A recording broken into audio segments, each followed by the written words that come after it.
Hello दोस्तों, how are you? क्या हाल चाल है आपके? सीएमए फाउंडेशन की इस 20 डेज टारगेट सीरीज में दोस्तों आज हम पहुंच गए हैं इलास्टिसिटी ऑफ सप्लाई पर। हमने already theory of supply, demand वगैरह के टॉपिक कवर कर लिए हैं और उम्मीद करता हूं आप लोगों ने इन सभी को अच्छे तरीके से, बढ़िया तरीके से कवर करा है। ओके, आज हम शुरू करेंगे elasticity of supply. Simple concept है और इसी के साथ ही हमें मार्केट इक्विलिब्रियम भी करना है। अगर आपने इलास्टिसिटी ऑफ डिमांड अच्छे तरीके से कवर करा है, उसके न्यूमेरिकल प्रैक्टिस करें, तो आई एम 100% श्योर यहां पे आपको किसी भी तरह की कोई भी प्रॉब्लम नहीं होने वाली है, क्योंकि सेम फॉर्मूला है। और बस जो रिलेशनशिप होती है प्राइस और डिमांड में, आपकी नेगेटिव रिलेशनशिप होती है, प्राइस और सप्लाई में पॉजिटिव रहती है, इसी चीज का डिफरेंस रहेगा। तो आइए टॉपिक को शुरू करते हैं। We are starting with elasticity of supply.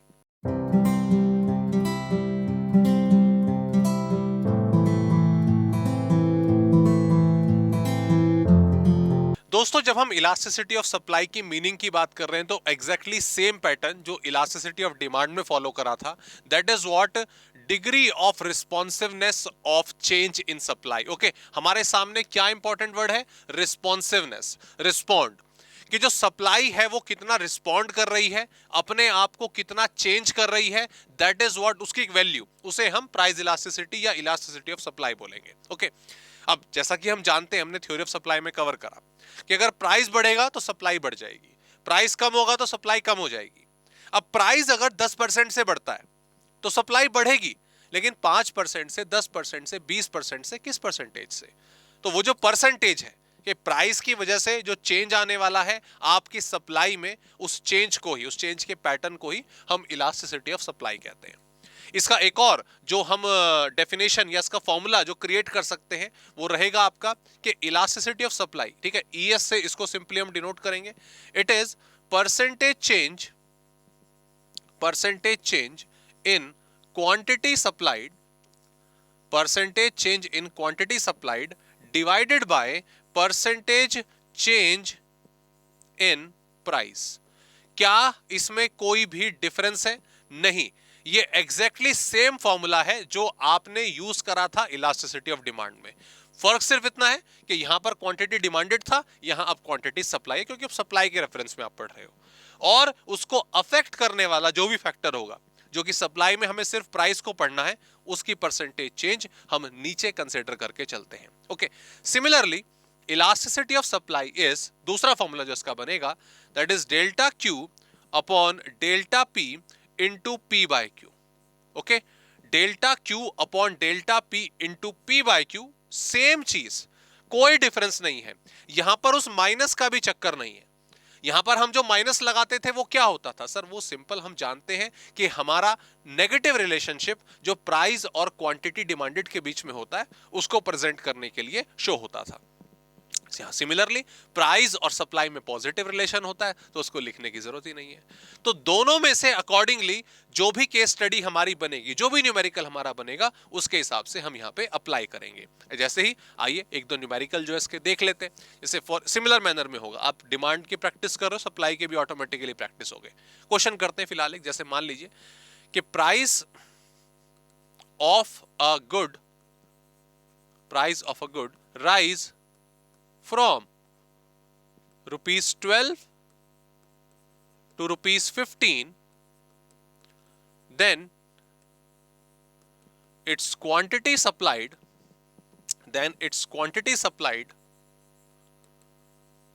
also rise from 200 units to 240 units, 200 units to 240 units. Okay ji, ये सिनेरियो आ गया। आपसे इलास्टिसिटी ऑफ सप्लाई पूछ लिया, आपसे इलास्टिसिटी ऑफ सप्लाई क्वेश्चन में कैलकुलेट करने के लिए बोला है, तो सेम पैटर्न आपको फॉलो करना है। मैंने आपको क्या बताया था कि सबसे पहले आप क्या करें कि एक पर्टिकुलर जो आपकी टेबल है, न्यूमेरिकल के हिसाब से जो आपकी टेबल बनती है, उसको प्लीज नोट डाउन कर लीजिए। तो प्राइस आ गया, इधर आ गया आपका क्वांटिटी सप्लाइड।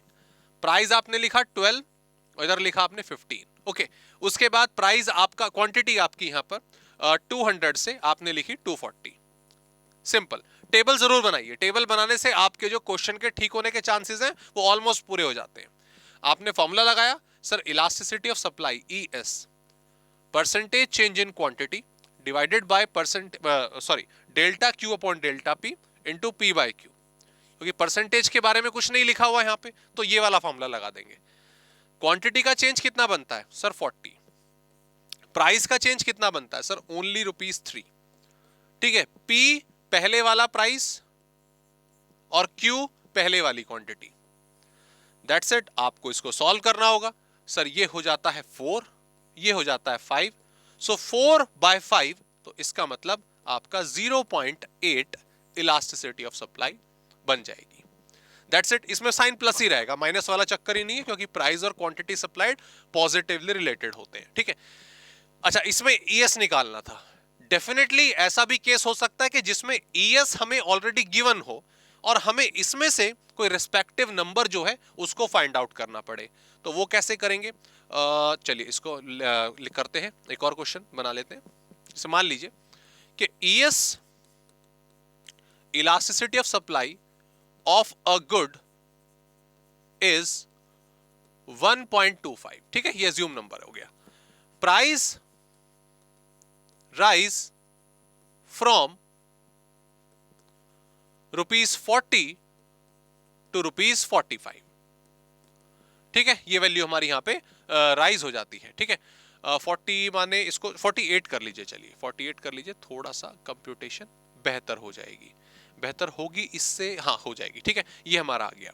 नहीं एक सेकंड, बेहतर तो अभी भी नहीं हुई। 20 आएगा तो वो हमारा बन जाए। नहीं ठीक है, okay. Find new quantity, find new quantity if initial is 500 units, if initial is 500 units। Okay ji, ये आपको क्वेश्चन दिया। तो सिमिलरली सबसे पहला स्टेप, जैसा कि मैंने आपको बताया, हमें अपना जो टेबल है वो तैयार करना है। प्राइस और क्वांटिटी। प्राइस आपका 40 से 48 जैसा कि सिंपली बताया गया है। क्वांटिटी की बात करें, क्वांटिटी हमसे पहले वाली इनिशियल क्वांटिटी हमें बताई गई है। ऑब्वियसली हमें न्यू वाली, ये वाली निकालनी है। Okay, so now elasticity of supply already given है 1.25। That's the information. आइए, so ES is equals to delta Q upon delta P into P by Q। Right, ये चीज आ गई। सिमिलरली वैल्यू पुट कर दीजिए, 1.25 डेल्टा Q क्वांटिटी का change. Sir quantity का change हम नहीं निकाल सकते क्योंकि यहां पे दोनों वैल्यू गिवन नहीं है, तो कोई बात नहीं, इसको डेल्टा Q ही रहने दीजिए। डेल्टा P इसका चेंज आ गया। P मतलब पहले वाला प्राइस 40 और Q मतलब पहले वाली क्वांटिटी यानी कि 500। ओके, चलिए इसको सॉल्व करते हैं। ये हमने सॉल्व करा, ये आ जाता है हमारा 5, ये हमारा आया 100। So 1.25 is equals to delta Q upon 100। आपने क्रॉस मल्टीप्लाई करा तो डेल्टा Q आ जाता है 125।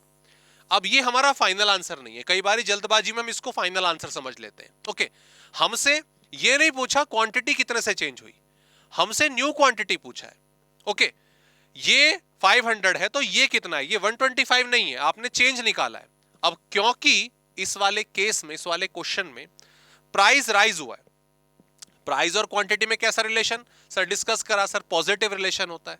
तो प्राइस बढ़ा है तो क्वांटिटी भी बढ़ी होगी। ओके, तो यहां पर न्यू क्वांटिटी आप क्या करेंगे, जो इनिशियल क्वांटिटी थी उसमें चेंज को ऐड कर देंगे। अगर प्राइस फॉल हुआ होता तो माइनस कर देते। सो 500 प्लस 125 इज इक्वल्स टू 625। ये दोस्तों हमारा आंसर बनेगा। ओके, तो इस तरीके से, और मेरी आपसे यही रिक्वेस्ट है जो मैंने आपसे इलास्टिसिटी ऑफ डिमांड में रिक्वेस्ट करी थी कि इसके क्वेश्चंस अपनी तरफ से प्रैक्टिस करिएगा। मॉड्यूल से हेल्प ले सकते हैं, आपकी कोई भी रेफरेंस बुक होगी उससे कर सकते हैं। एटलीस्ट 30-40 क्वेश्चंस तो प्रैक्टिस करिए। हाँ, अगर आपने डिमांड के काफी ज्यादा क्वेश्चंस प्रैक्टिस करें इलास्टिसिटी ऑफ डिमांड के, तो यहाँ पे आपको दिक्कत नहीं आने वाली है। वो रिदम 5 से 10 क्वेश्चन में ही आपकी पूरी की पूरी बन जाएगी। ओके, चलिए आगे बढ़ते हैं। अब इसके अलावा नेक्स्ट हेडिंग पर जाने से पहले आपको याद होगा इलास्टिसिटी ऑफ डिमांड के न्यूमेरिकल करने के बाद हमने उसकी कई सारी कैटेगरीज को डिस्कस करा था। सर कैटेगरीज, हाँ जी, जैसे कि जब हम देखते हैं कि वैल्यू अभी जैसे न्यूमेरिकल आपने सॉल्व करे, 2 न्यूमेरिकल सॉल्व करे, एक में ES 0.8 आया था जो हमने सॉल्व करा, दूसरे वाले में 1.25 ऑलरेडी था। तो अगर 0.5 आता है, अगर 0.8 आता है, अगर 1 आता है, अगर 2 आता है, तो उनको किन किन कैटेगरीज में रखा जाए, उसे हमने क्या नाम दिया था? Degrees of elasticity of demand. Okay, similarly यहां पर है, यहां पर भी डिग्रीज हैं, that is degrees of elasticity of supply. ठीक है, सेम मैनर में, कुछ नहीं है, बिल्कुल सेम है। एक कैटेगरी रहेगी हमारी परफेक्टली इनइलास्टिक। क्या रहेगी? Perfectly inelastic. जब भी कभी इलास्टिसिटी ऑफ सप्लाई की वैल्यू 0 हो, उसे परफेक्टली इलास्टिक बोला जाएगा। परफेक्टली इलास्टिक, खिंच ही नहीं रहा, चेंज ही नहीं हो रहा कुछ, that is perfectly elastic. Okay, and that is the scenario of जब प्राइस, भाई जैसे मैंने आपको इलास्टिक का मतलब बनाया था, इलास्टिक का मतलब जो खिंच रहा है, जो खिंच रहा है दैट इज इलास्टिक, जो नहीं खिंच रहा वो इनइलास्टिक है। और परफेक्टली इलास्टिक का मतलब सप्लाई बिल्कुल भी खिंचने को तैयार नहीं है, प्राइस में कुछ भी चेंज कर लो नहीं चेंज हो रही है। तो परफेक्टली इनइलास्टिक में प्राइस चेंज होने के बावजूद भी आपकी जो क्वांटिटी है वो क्या रहती है? कांस्टेंट रहती है। क्या रहती है बच्चे? कांस्टेंट रहती है। ओके, एंड इसको अगर आप न्यूमेरिकली देखना चाहो तो देखो ये फॉर्मूला होता है percentage change in quantity divided by percentage change in price. अब प्राइस में आप कुछ भी चेंज रख लो नीचे, मान लो 20%, लेकिन क्वांटिटी में तो जीरो ही होगा ना, क्वांटिटी में चेंज आपका कांस्टेंट है, जीरो रहेगा, तो वैल्यू आपकी हमेशा जीरो ही आएगी। Okay, so that is the case of perfectly inelastic. तो ऑब्वियसली इसका जो अपोजिट है, इसका जो अपोजिट है सर वो क्या होगा? वो होगा हमारा सिंपल बिल्कुल, and that is what? Perfectly inelastic, oh sorry माफ कीजिएगा, perfectly elastic. Perfectly elastic, price change होने का नाम ही नहीं ले रहा, प्राइस कांस्टेंट है, लेकिन फिर भी अदर रीजंस की वजह से जो क्वांटिटी है वो चेंज होती हुई जा रही है। ओके, और इस सिचुएशन में, इस कैटेगरी में इलास्टिसिटी ऑफ सप्लाई आपका इन्फिनिटी रहेगा। क्या रहेगा? इन्फिनिटी रहेगा। इनके बिल्कुल बीच की situation that is unitary elastic, that is what? Unitary elastic, या खाली यूनिटरी भी कह सकते हैं, इसमें ES हमारा 1 के बराबर रहता है, क्योंकि जितना चेंज क्वांटिटी में होगा उतना ही चेंज आपको प्राइस में देखने को मिल रहा है। ओके, एंड सिमिलरली इन दोनों के बीच की सिचुएशन परफेक्टली इनइलास्टिक और यूनिटरी इलास्टिक 1, इसके बीच में रहती है इनइलास्टिक। जब इलास्टिसिटी ऑफ सप्लाई 0 से तो ऑब्वियसली ज्यादा है, लेकिन 1 से कम रह जाती है। ऐसा कब होता है? जब क्वांटिटी का चेंज कम है और प्राइस का चेंज ज्यादा है। ओके, एक ये सिनेरियो, एंड सिमिलरली यहां पर आ जाता है elastic, and that is the situation जब ES 1 से ज्यादा हो जाती है। सर ये कब होगा?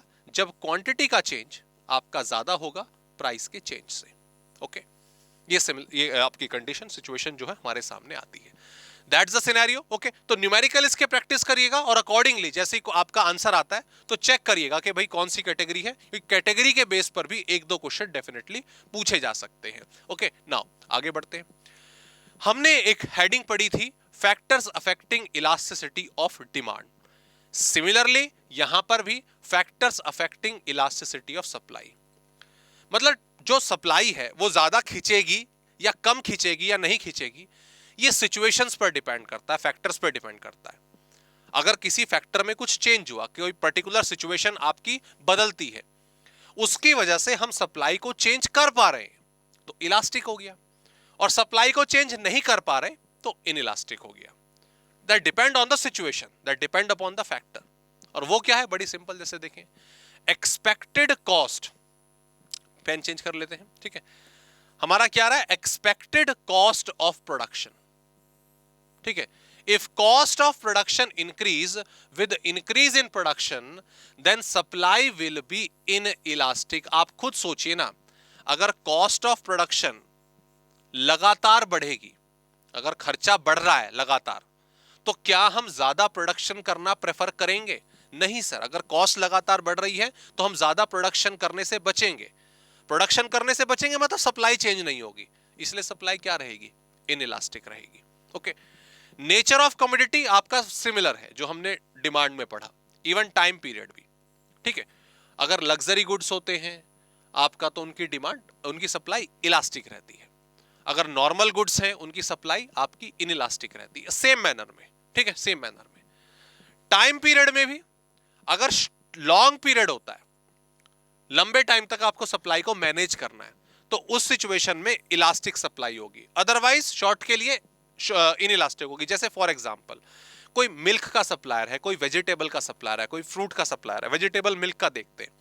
अब आप देखते होगे भाई, जैसे मिल्क है वो गायों से भैंसों से निकालकर एक शहर में सप्लाई करा जा रहा है। अचानक से पता चला कि प्राइस मार्केट में कम हो गए दूध के, तो क्या पीछे से सप्लाई रोकी जा सकती है? अरे भाई, गाय और जो आपका भैंस है उनको थोड़ी ना पता है कि प्राइस जो है आपके कम हो गए हैं, हमें कम दूध देना चाहिए ताकि सप्लाई कम हो सके। ये चीज तो पॉसिबल नहीं है ना। तो अब प्राइस चेंज हो इमीडिएट बेसिस पर, तो जो आपके ड्यूरेबल गुड्स हैं, शॉर्ट टर्म जिनकी सप्लाई होती है, उनकी सप्लाई मैनेज नहीं हो सकती, करना ही पड़ेगा। ओके, हाँ, उनकी सप्लाई लॉन्ग टर्म तक मैनेज हो सकती है, तो ठीक है, आज प्राइस कम हो गया, रोक दो, ब्लॉक कर दो, आने वाले टाइम में प्राइस बढ़ेंगे तब अपना मार्जिन निकालेंगे। इस तरीके से मैनेज करा जाता है। रिस्क टेकिंग जो फर्म्स होते हैं उनकी बेसिकली अगर हम बात करें, इलास्टिक डिमांड होती है, क्योंकि रिस्क लेने को तैयार है, मतलब ज्यादा प्रोडक्शन कम प्रोडक्शन, ये रिस्क लेने को तैयार है, that's elastic demand. Okay, so these are some factors जो इलास्टिसिटी ऑफ सप्लाई को दोस्तों अफेक्ट करते हैं। एग्जाम में ज्यादा डिमांड के आते हैं, बट फिर भी आपको मालूम होना चाहिए, इतना कुछ इसमें जो डिटेल वाला पॉइंट है, मुश्किल वाला पॉइंट है, वो नहीं है, ठीक है। नेक्स्ट इसमें दोस्तों हम मार्केट इक्विलिब्रियम वाला पॉइंट ऐड कर रहे हैं।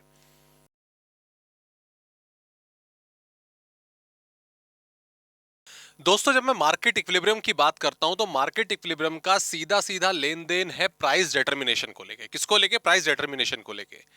इसका मतलब यह है कि जब मुझे किसी पर्टिकुलर कमोडिटी का प्राइस डिसाइड करना है, मुझे मतलब कि भाई मार्केट में जैसे पेन है, ये पेन मान लीजिए 100 रुपए का बिकता है, ये कैलकुलेटर जो मान लीजिए आपका 500 रुपए का बिकता है, तो ये 10 रुपए, 100 रुपए, 500 रुपए किसी कमोडिटी का प्राइस कैसे डिसाइड होता है, इस प्रोसेस को कहा जाता है प्राइस डिटर्मिनेशन, जो मार्केट इक्विलिब्रियम के थ्रू एक्सप्लेन करा जाता है। ओके सर, ये प्राइस कौन डिसाइड करेगा? देखिए, प्राइस ऐसे डिसाइड नहीं होता कि मान लीजिए ये पेन है, इसको मैं बनाता हूं, इसको बनाने में कॉस्ट वगैरह सब कुछ मिला के 80 रुपए मेरे खर्च हुए, तो 20 रुपए इसमें ऐड कर देते हैं, मार्केट में 100 रुपए का बेच देते हैं। ऐसे नहीं होता। ट्रेडिशनल इकोनॉमिक्स में ऐसे होता था, लेकिन जब से आपकी मॉडर्न इकोनॉमिक्स आई है तब से ये वाला कंसेप्ट कंप्लीटली फेल हो गया है। भाई, आपने इसको मार्केट में 100 रुपए में बेच तो दिया, लेकिन कोई इसको 70 में नहीं खरीद रहा, 80 में नहीं खरीद रहा, फिर आप क्या करेंगे? ओके, तो मार्केट में किसी भी पर्टिकुलर कमोडिटी का जो प्राइस है वो डिटरमाइन करती है डिमांड और सप्लाई। कौन डिटरमाइन करती है? डिमांड और सप्लाई। और बिल्कुल सिंपल तरीके से देखिए, इसका नॉर्मल बिहेवियर में, नॉर्मल प्राइस के बिहेवियर में इसका नेगेटिव रिलेशन होता है, हम जानते हैं, और सप्लाई का नॉर्मल रिलेशन होता है पॉजिटिव। प्राइस बढ़ा, डिमांड कम, प्राइस कम, डिमांड ज्यादा।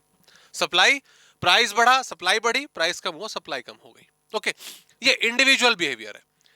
अब जब प्राइस डिटरमाइन करने की बात आती है तो एक सिंपलिस्टिक सा, सिंपल सा यहां पे डायग्राम हम बनाते हैं। 0xy, इधर आ जाता है आपका प्राइस, इधर आ जाता है आपका क्वांटिटी, ओनली क्वांटिटी। ये क्वांटिटी डिमांडेड भी हो गई, सप्लाई भी हो गई। ये आपका डिमांड कर्व, ये आपका सप्लाई कर्व। और दोस्तों, जहां पर इंटरसेक्शन होता है, जहां पर इंटरसेक्शन होता है, इस पॉइंट को हम बोलते हैं मार्केट इक्विलिब्रियम। Market equilibrium. और इस पॉइंट पर मान लीजिए मैं इसको ई पॉइंट का नाम दे देता हूं, तो ई पॉइंट पर जो ये प्राइस का लेवल डिटरमाइन हुआ है, जो पी डिटरमाइन हुआ है, इसे कहते हैं इक्विलिब्रियम प्राइस। और यही प्राइस होता है कमोडिटी का जो मार्केट में ट्रेड करता है कि कितने रुपए में कमोडिटी को खरीदा या बेचा गया है। और इस पर्टिकुलर लेवल पर जो क्वांटिटी हमारे सामने आती है, इसे कहा जाता है इक्विलिब्रियम क्वांटिटी। तो अगर भविष्य में, फ्यूचर में आपसे कोई भी पूछे कि भाई कमोडिटी का प्राइस किस तरीके से डिटरमाइन होता है, तो बड़ी सिंपल सी बात होती है कि भाई कॉस्ट प्लस प्रॉफिट, ये ट्रेडिशनल तरीका है, इस तरीके से कमोडिटी का प्राइस डिटरमाइन नहीं होता। हमें मार्केट में उस प्रोडक्ट की डिमांड कितनी है वो कंसिडर करनी पड़ती है, हमें मार्केट में उस प्रोडक्ट की सप्लाई कितनी है वो कंसिडर करनी पड़ती है, और दोनों का इंटरसेक्शन, दोनों का इक्विलिब्रियम हमें प्राइस बताता है। ओके, अब सवाल यहां पर एक और कि ये जो हमारा प्राइस है, जैसे हमने डायग्राम बनाया, इक्विलिब्रियम बनाया, और ये पर्टिकुलर पी लेवल पर प्राइस सेट हुआ, तो क्या कभी ये चेंज हो सकता है कि मान लीजिए अज्यूम कर रहा हूं कि ये 10 रुपए था, तो ये 10 का 12, 10 का 15 या 10 का 8, 10 का 5 भी हो सकता है, हंच ही हो सकता है। ये डिमांड कर्व आपने बनाए, ये डिमांड कर्व थोड़े से आगे पीछे अगर चेंज हो तो इसमें भी चेंज आ जाएगा। कैसे वो चीज कैसे पॉसिबल है, आइए बड़े सिंपल से एग्जांपल से समझते हैं। अलग अलग केसेस इसके होते हैं, मैं आपको 3-4 समझाता हूं, बाकी आप एनालाइज कर सकते हैं। देखिए 0xy, इधर प्राइस हुआ और इधर क्वांटिटी।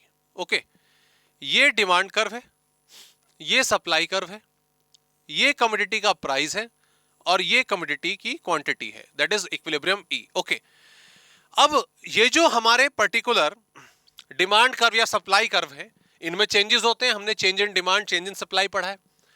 अब किसी रीजन की वजह से या तो डिमांड कर्व चेंज हो गया या सप्लाई कर्व चेंज हो गया, दोनों चेंज हो गए, दोनों भी चेंज हो सकते हैं। तो उसकी वजह से किसी एक के या दोनों के चेंज होने की वजह से प्राइस लेवल में भी चेंज आएगा। जैसे फॉर एग्जांपल मान लीजिए एक नॉर्मल कमोडिटी है और नॉर्मल कमोडिटी के केस में प्राइस बढ़ गया, तो सॉरी माफ कीजिएगा, इनकम बढ़ गई। कि इनकम क्या हो गई, बढ़ गई। सर इनकम बढ़ गई तो इनकम बढ़ने पर नॉर्मल केस में डिमांड भी बढ़ जाती है।